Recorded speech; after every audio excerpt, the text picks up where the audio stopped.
چاچو ناراض ہیں ان کو منا لو، خوشی کا موقع ہے اور سب کو ساتھ ہونا چاہیے. یہ ہر گھر میں ہر برادری میں ایسا ہوتا ہے، لیکن وہ شادی میں ایسی خرافات کرتے ہیں جس سے اللہ ناراض ہو جاتا ہے. یعنی اپنے رشتہ دار اگر ناراض ہیں تو بڑی پریشانی ہے کہ وہ راضی ہو جائیں.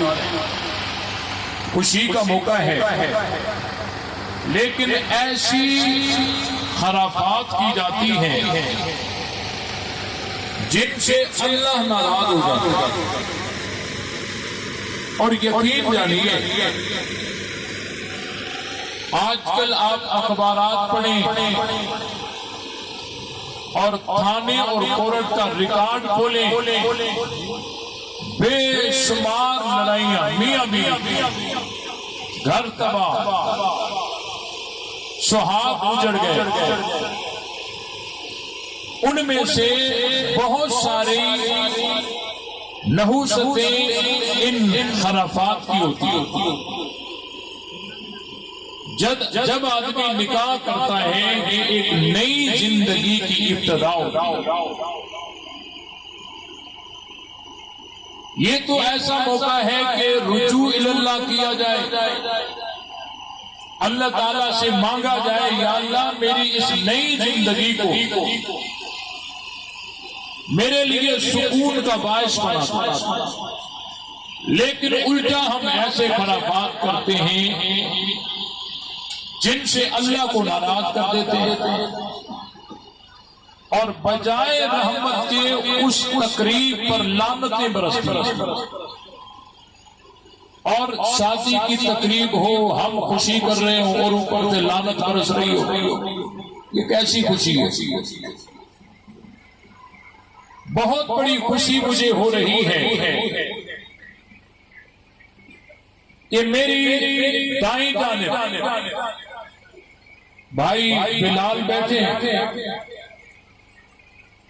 اور دل کی جانب بھائی تصور بیٹھے ہیں اور دونوں دولہے ہیں.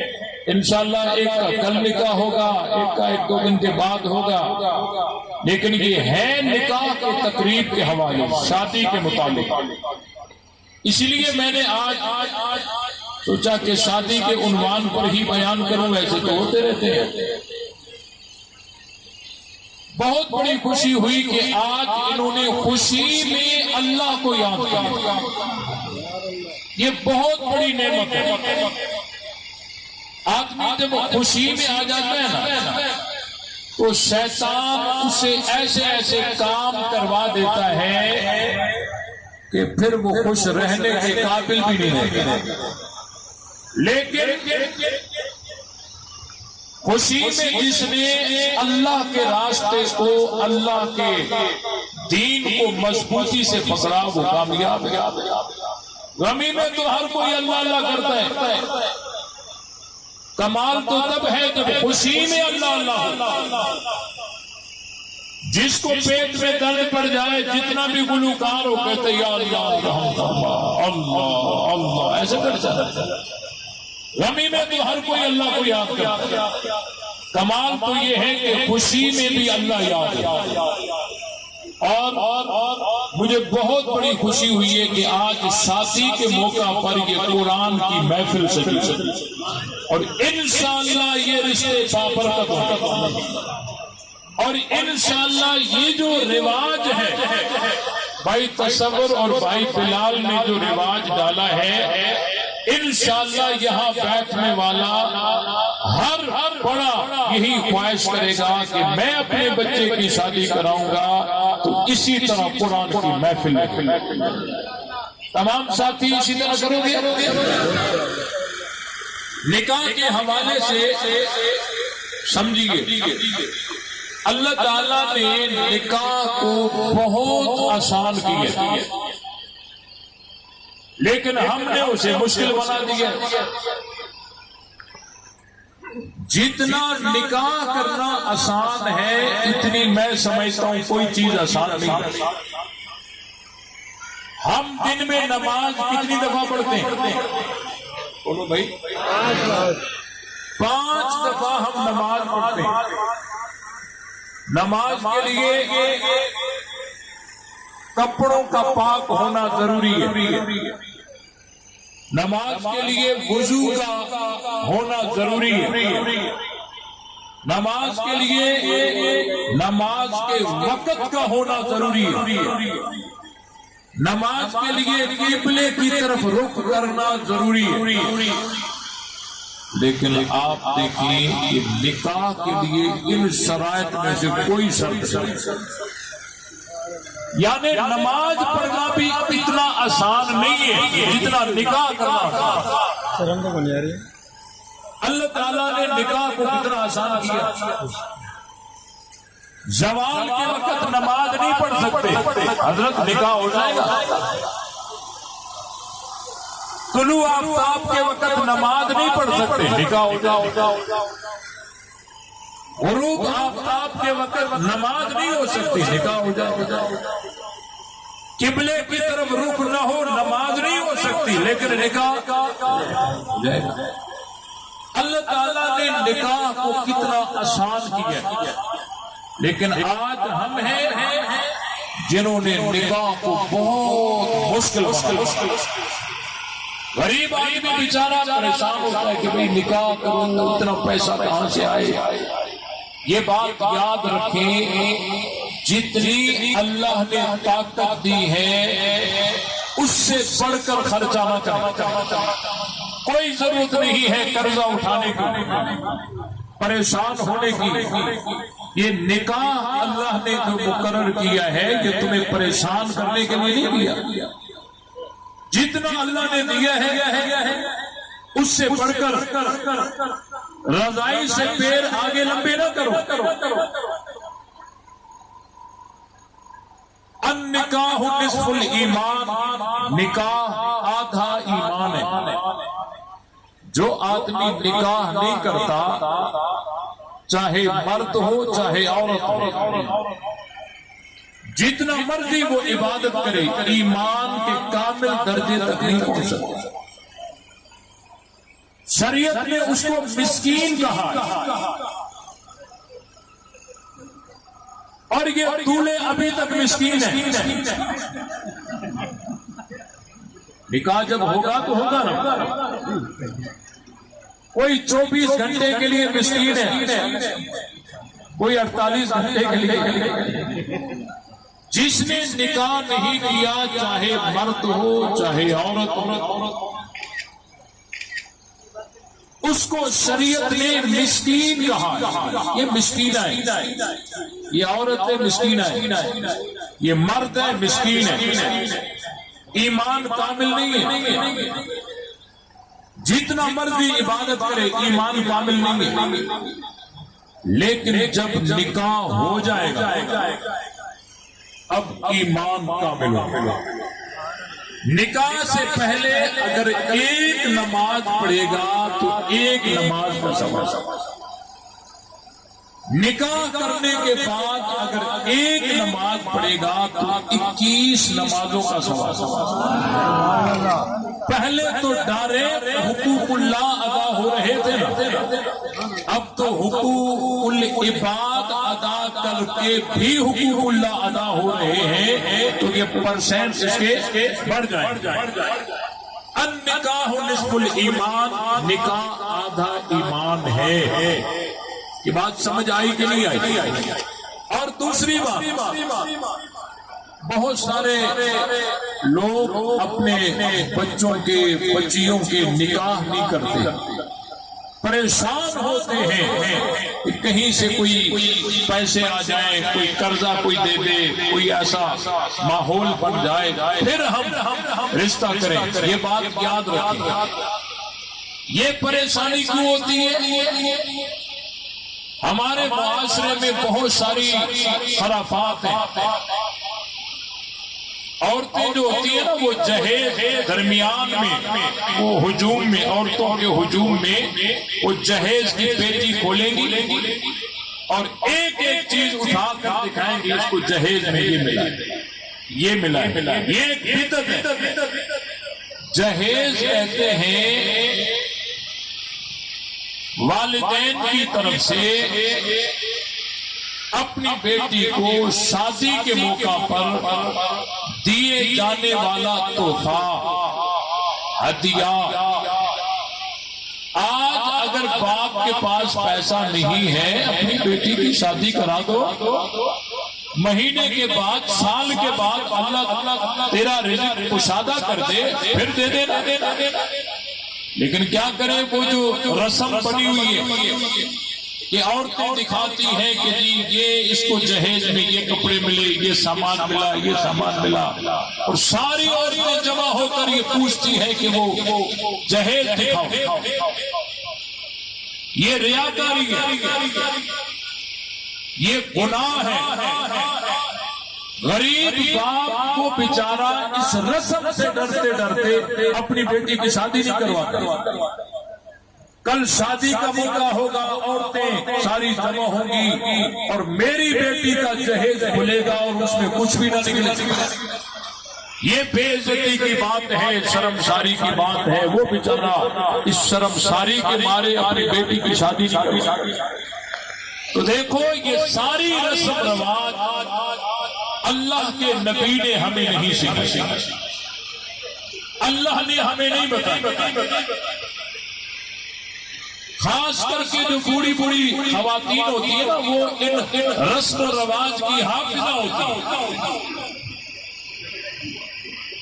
ان کو پکے پکے وہ یاد ہوتے ہیں طور طریقے، یہ بھی ہوتا ہے، یہ بھی کیا جاتا ہے، یہ بھی ہوتا ہے۔ وہ جہالت کا دور تھا، اب تو اللہ تعالیٰ نے گلی گلی میں علماء پیدا کر لیے ہیں، ہر گھر میں حافظ قرآن ہے، عالم دین ہے۔ اب تو یہ جو بتا رہے ہیں، اب پرانی باتیں چھوڑو، ان کو دین کا پتہ ہے، یہ بتا رہے ہیں، ان کی اتباع کرو۔ یہ بات سمجھ آئی کہ النکاح نصف الایمان، نکاح آدھا ایمان ہے۔ نکاح کرنے کے بعد کچھ حقوق ہوتے ہیں بیوی کے اور کچھ حقوق ہوتے ہیں خاوند کے بیوی کے اوپر، اور کچھ بیوی کے حقوق ہوتے ہیں خاوند کے اوپر۔ ان حقوق کا ان کو پتہ لگے گا تو وہ ادا کریں گے، اور پتہ کب چلے گا؟ جب گانے بجانے ہوں تو کون بتائے؟ بھائی نکاح اگر ہو جائے اور میاں بیوی کے آپس میں نہ بنتی ہو، خدا کی قسم زندگی زہر بن جاتی ہے، اور اگر ان کی آپس میں لگ جائے تو دنیا جنت بن جاتی ہے۔ لیکن یہ تو تب ہوگا جب حقوق ہمیں پتہ ہوں گے۔ شریعت نے ہر چیز بتائی، ہر چیز بتائیے، لیکن ہم سننے کو تیار ہی۔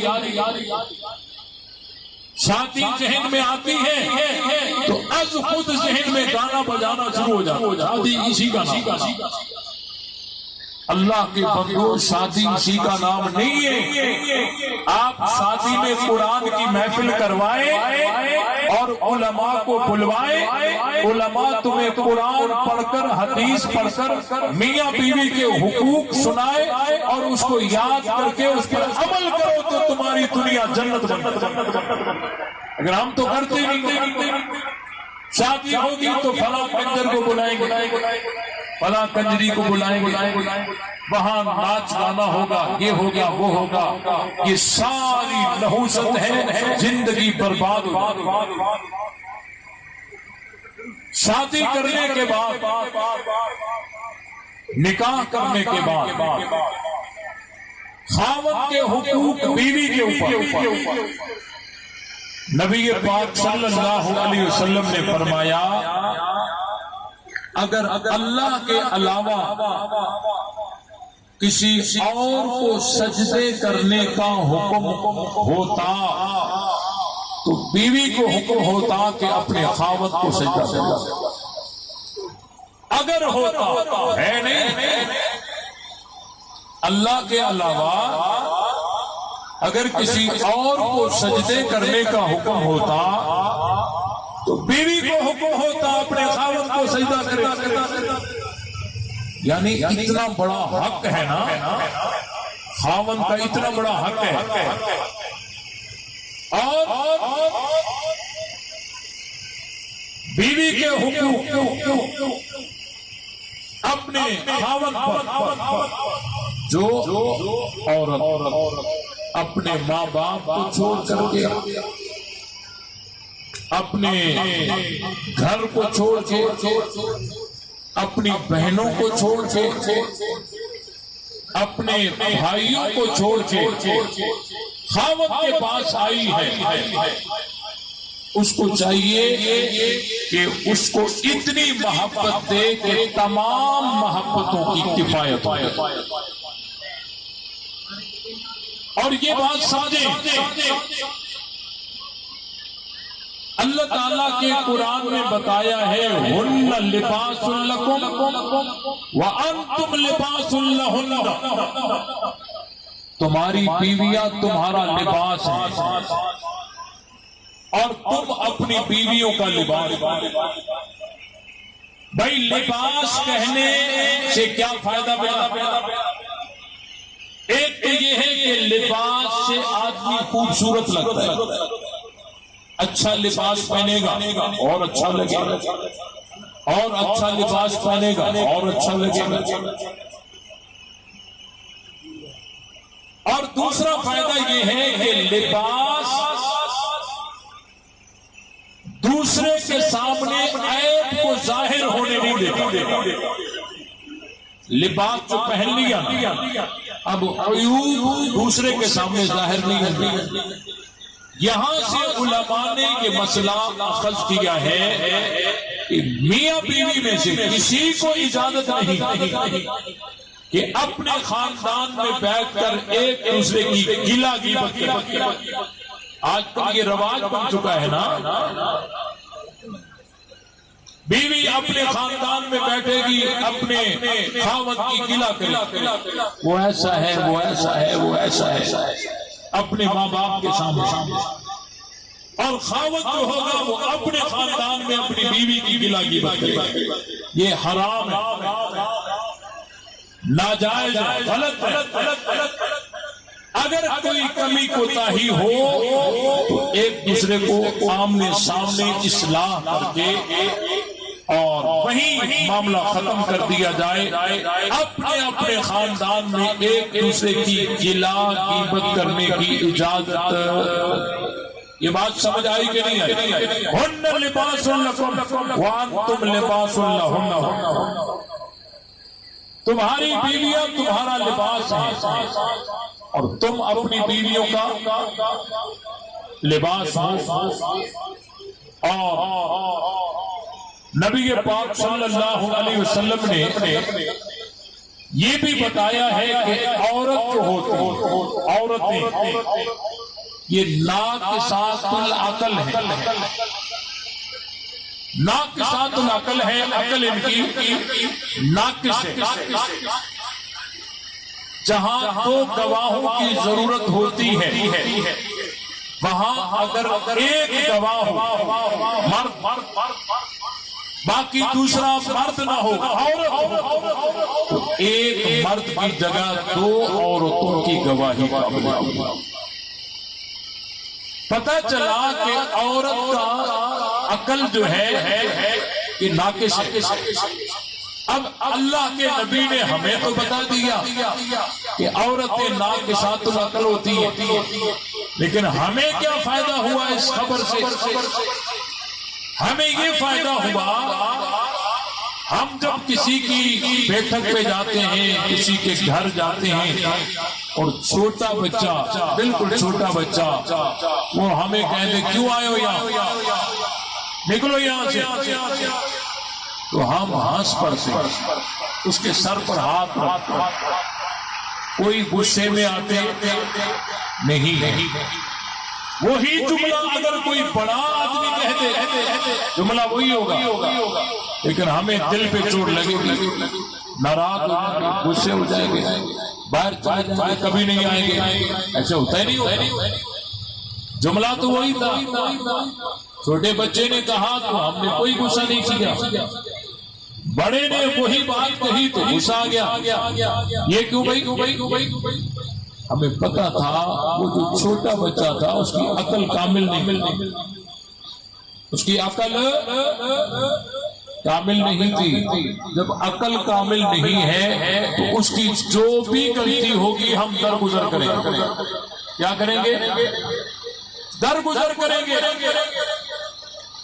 نبی پاک صلی اللہ علیہ وسلم کا ارشاد گرامی ہے تم میں سے بہترین آدمی وہ ہے جو اپنی بیوی کے ساتھ بہترین چلتا ہے، اپنے گھر والوں کے ساتھ بہترین چلتا ہے. اب جب عورتیں ناقصات العقل ہیں، ان کی عقل کم ہے، اب اگر وہ غلطی کر لیں، کوئی غلطی ہو جائے تو آپ نے غصے میں نہیں آنا، آپ نے درگزر کرنا. جب درگزر کرو گے نا تو پھر تمہارا گھر بہترین چلے گا. لیکن حساب کرنے لگ جاؤ گے خاندان بگڑ جائے. ناقصات العقل ہے، عقل اس کی کم ہے اور اس نے غلطی کی ہے. اور یہ بھی ہے کہ جب بیوی سے کوئی غلطی ہو جائے فوراً اس کی خوبیوں پہ نظر ڈالو. یہی تو وہ بیوی ہے جو سارے گھر کو سنبھالتی ہے. یہی تو وہ ہے جب کھانا پکاتی ہے سالن کا اچھا حصہ اپنے خاوند کے لیے الگ نکال کر.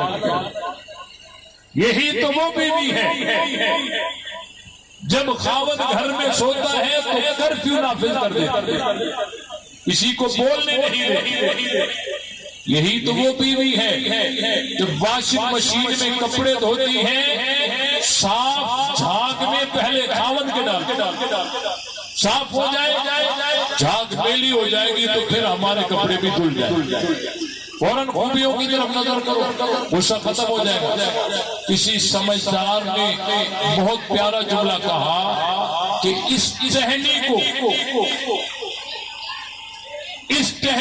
اس لیے نہیں کاٹا جائے گا کہ اس میں کانٹے ہیں، بلکہ اس لیے اس کے کانٹے برداشت کیے جائیں گے کیونکہ اسی میں بیر ہے.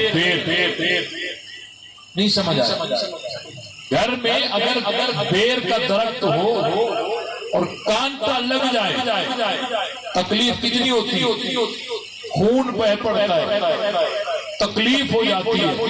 لیکن کبھی بھی ذہن میں یہ خیال نہیں آتا کہ کلہاڑی اٹھاؤں اور اس بیری کو جڑ سے کاٹوں. کبھی نہیں آتا. کیوں؟ کانٹا تو لگا لیکن توجہ ہماری پھل پر چلی گئی.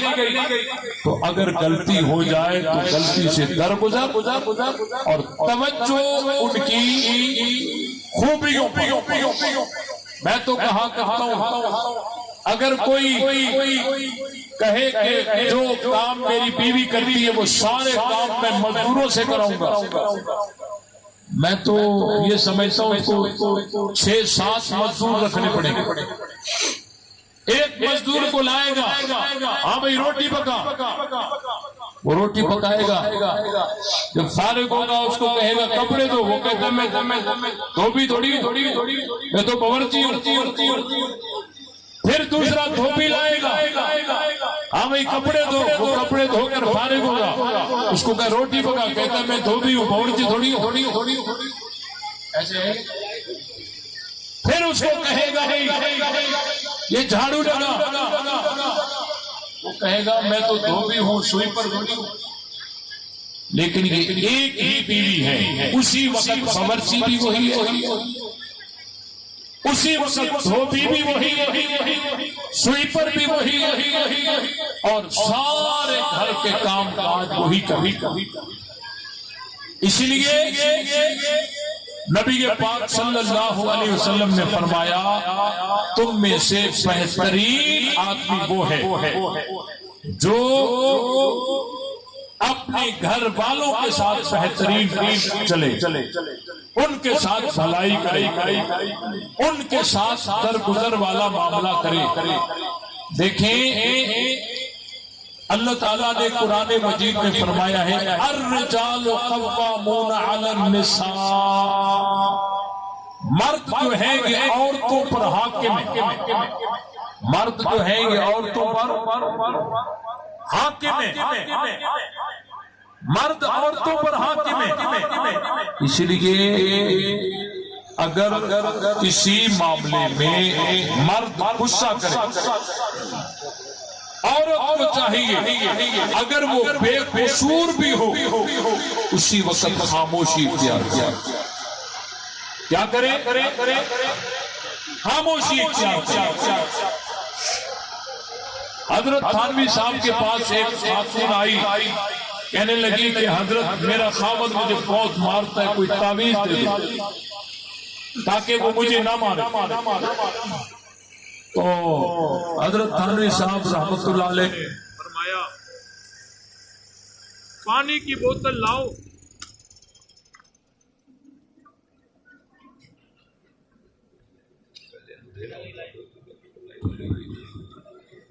توجہ بھائی،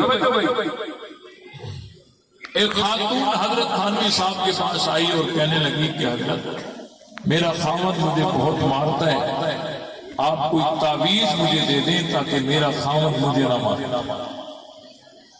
تو تھانوی صاحب رحمۃ اللہ علیہ نے فرمایا کہ پانی لاؤ، میں پانی دم کر کے دیتا ہوں اور انشاءاللہ فائدہ ہو۔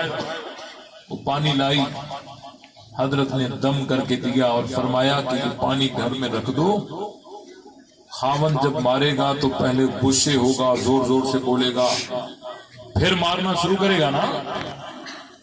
جیسے ہی غصہ کرے آپ نے اس پانی سے ایک گھونٹ لے لینا ہے، لیکن وہ گلے سے نیچے بھی نہ جائے اور منہ سے باہر بھی نہ نکلے، پڑا ادھر ہوگا اثر وہاں دکھائے۔ اچھا، وہ پانی دم کر کے دیا، وہ خاتون لے آئی، گھر میں رکھ دیا، گھر میں رکھ دیا۔ اور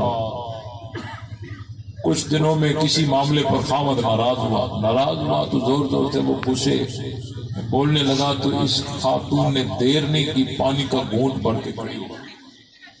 اب حکم کیا تھا کہ گلے سے نیچے بھی پانی نہیں جانا چاہیے اور منہ سے باہر بھی نہیں آنا چاہیے، تو منہ اس کا بند ہو گیا۔ اب اس کا خاوند غصے سے اس طرف سے گھومے، اس طرف سے پھرے، زور زور سے باتیں کرے، زبان بند، پھر کے وہ کوئی جواب دے تو میں اس کو تھپڑ ماروں، جواب کیسے دے، اس کا منہ بند۔ وہ غصہ کر کے چپ ہو گیا۔ عورت نے وہ اندر پانی لے لیا، کہا بڑا اثر ہے اس پانی، پانی ادھر ہے اثر وہاں ہے۔ دیکھو عورت کے لیے نصیحت یہ ہے کہ عورت اپنے خاوند کی حاکمیت کو سمجھے، اپنے خاوند کی حاکمیت کو اللہ تعالیٰ نے جو فرمایا ہے نا الرجال قوامون علی النساء، کہ مرد عورتوں پر حاکم ہے، اگر وہ غلطی پر نہ بھی ہو، خامخواہ خاوند غصہ کرے، اسی وقت اس کو چاہیے خاموش۔ بات میں جب موڈ صحیح ہو، اگر اپنی بے قصوری ظاہر کرنا چاہے تو بات، لیکن اسی وقت خاموش۔ یہ بات سمجھ آئی کہ نہیں آئی؟ اور اکثر کر کے جو لڑائیاں جھگڑے گھروں میں ہوتے ہیں نا، وہ میاں بیوی کی وجہ سے نہیں ہوتے، اکثر کر کے تیسرے آدمی کی وجہ سے، ساس کی وجہ سے یا سسر کی وجہ سے۔ میری بیوی میری ماں کی عزت نہیں کرتی، اسی پہ لڑائی ہو جائے، میری بیوی میرے باپ کی عزت نہیں کرتی، اسی پہ لڑائی ہو جائے۔ اس بات کو سمجھو، شریعت نے اس کو بہترین طریقے سے حل کیا۔ جب تک آپ نے نکاح نہیں کیا آپ کی والدہ بھی ایک ہے والد بھی ایک ہے. نکاح کرنے کے بعد آپ کی والدہ بھی دو ہو گئی والد بھی دو ہو گئے. جو ساس ہے وہ ماں کے درجے میں اور جو سسر ہے وہ باپ کے درجے میں. اگر میاں بیوی دونوں اپنی اپنی ساس کو ماں کا درجہ دیں گے اور اپنے اپنے سسر کو باپ کا درجہ دیں گے تو یہ گھر جنت ہو جائے, یہ بہترین ہو جائے. اپنی ساس کی اتنی عزت کرو جتنی اپنی ماں کی کرتے ہو, چاہے خاوند ہو چاہے بیوی ہو. اپنے سسر کی اتنی عزت کرو جتنی باپ کی کرتے ہو, چاہے خاوند ہو چاہے بیوی ہو. اس لیے ہمیں چاہیے کہ ہم نبی پاک صلی اللہ علیہ وسلم کے بتائے ہوئے طریقے پر ہم زندگی گزاریں. ازواج مطہرات کو اللہ تعالیٰ نے کچھ نصیحتیں کی ہیں. یہ خطاب تو ازواج مطہرات کے ساتھ ہے لیکن تعلیم امت کی تمام عورتوں کے لیے. اللہ تعالیٰ نے فرمایا یا نساء النبی لستن کاحد من النساء, او نبی کی بیویوں تم عام عورتوں کی طرح نہیں. کیا مطلب؟ تمہاری شان بہت اونچی ہے, تم نبی کی زوجیت میں ہو, تمہاری شان بہت اونچی, تم عام عورتوں کی طرح نہیں ہو. ان اتقیتن فلا تخضعن بالقول فیطمع الذی فی قلبہ مرض وقلن قولا معروفا. اگر تم تقوی اختیار کرنا چاہتی ہو بوقت ضرورت پردے کے پیچھے غیر محرم سے بات کرنے کی نوبت آ جائے تو اپنی گفتگو میں نرمی پیدا نہ کرنا. ایسا نہ ہو کہ کسی کے دل میں مرض ہو اور وہ لالچ کر کے بیٹھے. وَقُلْنَ قَوْلًا مَعْرُوفًا, سیدھی سیدھی بات. یعنی عورت کا جو آواز ہے اس آواز کا جو لہجہ ہے اس لہجے کا بھی پردہ ہے. یہ بات سمجھ آئی؟ عورت کی جو آواز ہے اس آواز کا جو لہجہ ہے اس لہجے کا بھی کیا ہے؟ پردہ ہے. حضرت فاطمہ الزہرا رضی اللہ تعالی عنہا نبی پاک صلی اللہ علیہ وسلم کی بیٹی ہیں. عورت کی جو آواز ہے اس آواز کا جو لہجہ ہے اس لہجے کا بھی پردہ ہے. خاتون جنت حضرت فاطمہ الزہرا رضی اللہ تعالی عنہا نے آخری وقت میں پریشانی کا اظہار کیا کہ جب میرا جنازہ اٹھایا جائے گا اور جنازے پر چادر ڈال دی جائے گی اور اس چادر پر بھی غیر محرم کی نظر نہیں آنی چاہیے. یہ طریقہ کیسا ہونا چاہیے؟ تو حضرت ابو بکر صدیق رضی اللہ تعالیٰ عنہ کی بیٹی بیوی حضرت اسماء بنت امیس رضی اللہ تعالیٰ عنہا نے ایک با پردہ چارپائی بنا کر دکھایا اور حضرت فاطمہ اس چارپائی کو دیکھ کر مسکرانے لگی. اور یہ نبی پاک صلی اللہ علیہ وسلم کی رحلت کے بعد یہ پہلی مسکراہٹ تھی حضرت فاطمہ کی جس کا سبب صدیق اکبر کی بیوی بنی. حضرت علی سے وصیت کرتی کہ میرا جنازہ رات کے اندھیرے میں اٹھانا تاکہ غیر محرم کی نظر محمد کی بیٹی کے جنازے پردہ ہو تو ایسا پردہ ہو تو ایسا ہو. یہ خطاب تو ازواج مطہرات سے ہے، لیکن تعلیم امت کی تمام عورتوں سے. شادیوں میں کیا ہوتا ہے؟ ایسے سمجھو کہ پردے کا حکم ختم ہو گیا. اب ایک گھر میں سارے برادر کے لوگ بھی آتے ہیں، خواتین بھی آتی ہیں. یہ سب سے بڑی خرافات. پردے کا حکم ہر وقت موجود. ایسے نہیں ہے کہ آج شادی ہے تو گھروں میں اپنے برادر کا جو آئے وہ جائے. ایسے نہیں ہوتا. بہت مخلوط نظام ہوتا ہے بہت ساری برادری. یہ بہت بڑی برائی ہے. یہ کیا ہے؟ بہت بڑی برائی. آگے اللہ تعالیٰ نے فرمایا وَقَرْنَ فِي بُيُوتِكُنَّ وَلَا تَبَرَّجْنَ تَبَرُّجَ الْجَاهِلِيَّةِ الْأُولَىٰ. اور نبی کی بیویوں رہو تم اپنے گھروں میں، رہو تم اپنے گھروں میں. اور جس طرح دور جہالت میں عورتیں میک اپ کر کے بن سنور کر باہر نکلا کرتی تھی، اس طرح تم نہ نکلنا. یہاں بات ذہن میں رہے کہ یہ بالکل ہی گھر سے نہ نکلنے کا حکم نہیں ہے. بالکل یہ ہے کہ بناوٹ سجاوٹ کر کے جو گھر سے نکلا جا سکتا اس کی ممانعت. اور عورتیں جو ہیں حالانکہ بناوٹ اور سجاوٹ کی اجازت خاوند کے لیے کہ تم اچھے کپڑے پہنو، میک اپ کرو، خاوند کے لیے. لیکن عورتیں جب گھر میں ہوتی ہیں تو کپڑے ہی نہیں بدلتی. جب باہر جانا ہوتا ہے اچھے سوٹ کپڑوں کے نکال کے اس وقت پہنتے. ایسا ہے کیا؟ اس محلے کے اس گھر میں شادی ہے، 2 دن کے بعد اس گھر میں شادی ہے، 3 دن کے بعد اس گھر میں شادی ہے، تو ہر شادی میں سوٹ بدلا ہونا چاہیے. وہی سوٹ پہن کر کیوں جاؤں؟ عورتیں سمجھیں گی شاید ان کے پاس یہ ایک ہی سوٹ ہے. ایسے ہوتا ہے نہیں ہوتا.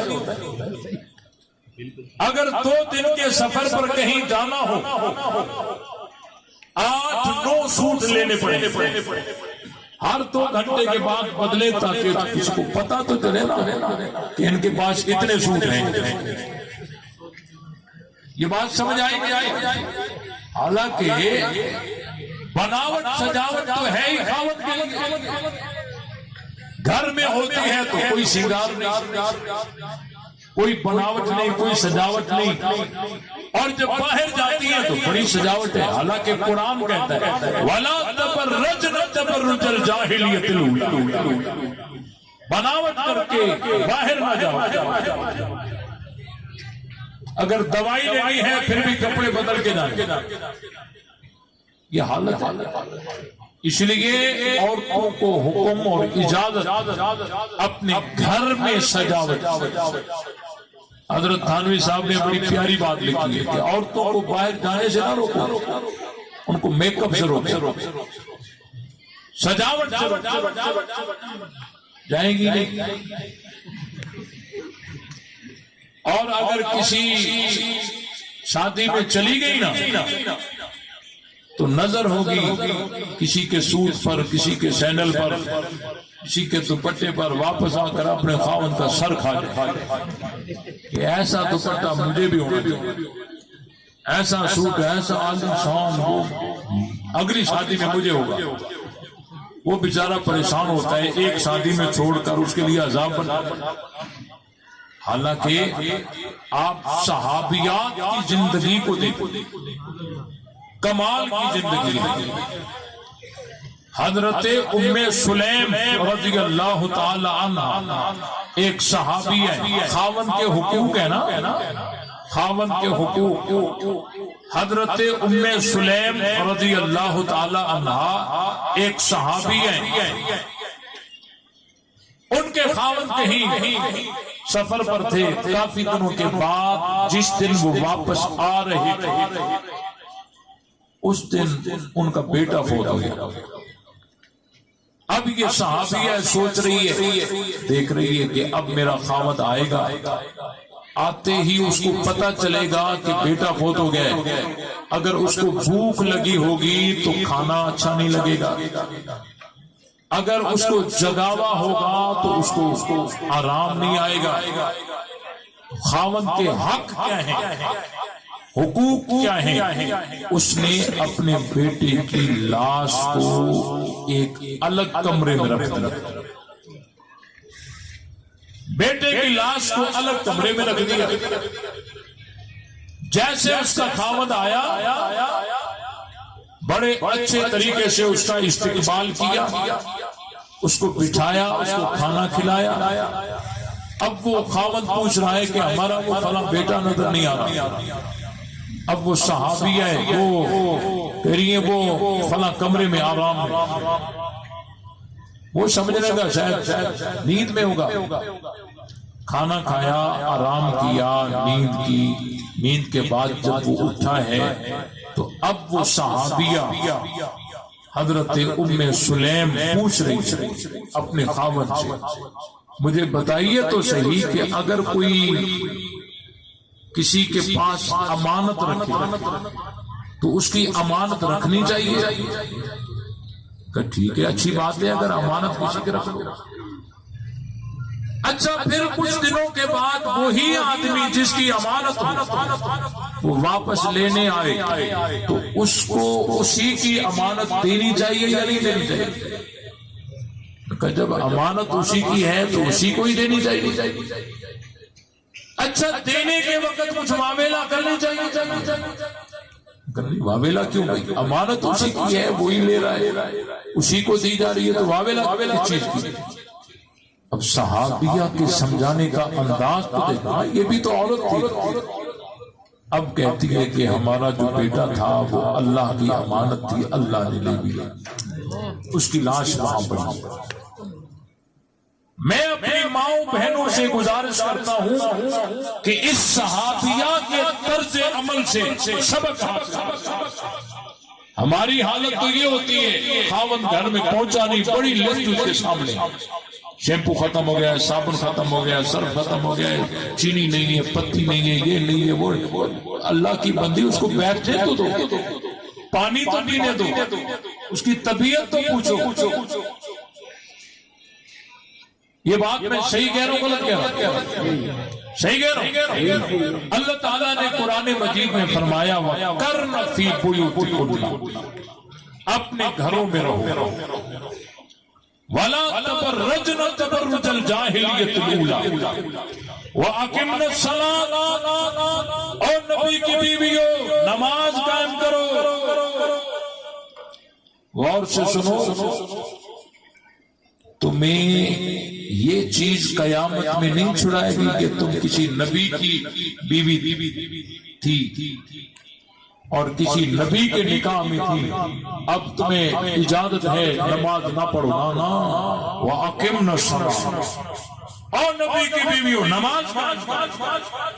آج تو مولوی کی بیوی ہو کر بڑا فخر میں گھومتی ہے، کہتی ہے میں کیوں نماز پڑھوں، میرا خاوند مولوی۔ ایسے ہوتا ہے نہیں ہوتا؟ نبی کی بیوی کو حکم ہے کہ نماز پڑھو، اور آج ہماری عورتوں کے پاس بہانہ، بہت بڑا بہانہ، ایسا بہانہ وہ سمجھتی ہے شاید قیامت کے دن فرشتے کی سر کو ہاتھ دے کر بیٹھے ہوں گے، یہ بیچاری نماز کیسے پڑھے۔ کہتے ہیں وہ چھوٹے چھوٹے بچے ہوتے ہیں، وہ کپڑوں پہ پیشاب کر جاتے ہیں، کپڑے پاک ہی نہیں ہوتے، ہم نماز کیسے پڑھیں؟ اور اپنے وہم و گمان میں وہ یہ سوچتی ہے کہ قیامت کے دن فرشتے بھی سر کو ہاتھ دے کر بیٹھیں گے، یہ بڑا بہانہ ہے، واقعی بیچاری یہ نماز کیسے پڑھے۔ اگر اسی عورت کو کہا جائے نا فلاں شادی پہ چلنا ہے، 1.5 گھنٹہ میک اپ پہ لگائے گا، 2-3 گھنٹے۔ اچھا، ہر کسی کو اپنے گھر کا پتہ ہوتا ہے۔ توجہ،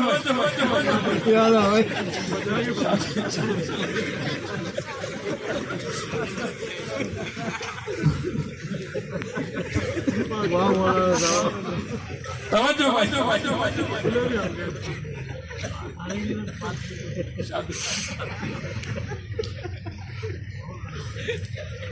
توجہ بھائی، اب دیکھو نماز پڑھنے کے لیے 10 منٹ نہیں نکلتے اور بناوٹ سجاوٹ کے لیے 3 گھنٹے. جو عورت بناوٹ کے لیے میک اپ کے لیے 3 گھنٹے نکال سکتی ہے، اگر وہ نماز پڑھنے کے لیے 10 منٹ نکالنا چاہے اس کے لیے کوئی مشکل ہے؟ صرف یہ بہانہ ہے، یہ بہانہ نہیں چلے گا. وَأَقِمْنَا الصَّلَاةَ، نماز قائم کرو، نماز قائم کرو. اس لیے یہ جو شادیاں ہیں، یہ جو نکاح ہیں، ان کا ایک ایک عمل، ایک ایک حق اللہ کے نبی نے بتایا. اور جب بھی تم نکاح کرتے ہو، آج کل معاشرے میں بڑا یہ مرد ہے، نکاح کرنے کے وقت اس کی ملکیت کی طرف نظر ہوتی ہے، اس کی نوکری کی طرف نظر ہوتی ہے. حالانکہ اللہ کے نبی نے فرمایا کہ جب بھی تم رشتہ داری کرو، نہ حسن کو دیکھ کر کرو، نہ مال اور ملکیت کو دیکھ کر کرو، دین داری کو دیکھ کر. یہ دونوں چیزیں بنیادیں کمزور ہیں. اگر کسی نے حسن کی وجہ سے نکاح کیا، ایسی بیماریاں ملک میں پھیلی ہوئی ہیں، حسینوں کے حسین، جب ان کو بیماری لگ جاتی ہے تو دیکھنے کے قابل بھی نہیں. اگر مال و دولت کو دیکھ کر تم نکاح کرتے ہو تو ایسے امیر بادشاہ، زمانے کی ایسی ہوا چلی کہ فقیر بن گئے. تو جن وجوہات کی بنا پر تم نے رشتہ داریاں کی تھی، وہ تو بنیادیں ختم ہو گئی، تمہاری محبتیں مٹ جائیں گی. اسی لیے بنیاد مضبوط ہونی چاہیے. جب بھی رشتہ داری کرو تو دینداری کو دیکھ کر، دینداری کو دیکھ کر. نبی کے پاک صلی اللہ علیہ وسلم نے ہمیں یہی ہدایات دی ہیں. اور یہ جو نکاح ہوگا، اللہ تعالیٰ اس نکاح کو بابرکت بنائے. یہ 2 خاندان ایک دوسرے کے قریب نہیں، 2 فرد ایک دوسرے کے قریب نہیں، بلکہ 2 خاندان ایک دوسرے کے قریب ہوں گے. اللہ تعالیٰ ان خاندانوں کی آپس میں اصلاح، الفت اور محبت قائم رکھے، اور زوجین کی آپس میں سچی محبت پیدا فرمائے، اور ان کو نیک صالح اولاد عطا فرمائے، شریروں کے سر سے بچائے، حاسدین کے حسد سے بچائے. ہم سب کو اپنی بچیوں اور بچوں کے نکاح کے عنوان پر قرآن کی محفلیں سجانے کی توفیق. تمام ساتھی اس پر عمل کرو گے. اللہ تعالیٰ سے دعا ہے اللہ تعالیٰ ہم سب کو حق سمجھ کر اس پر عمل کرنے کی توفیق عطا فرمائے. وآخر دعوانا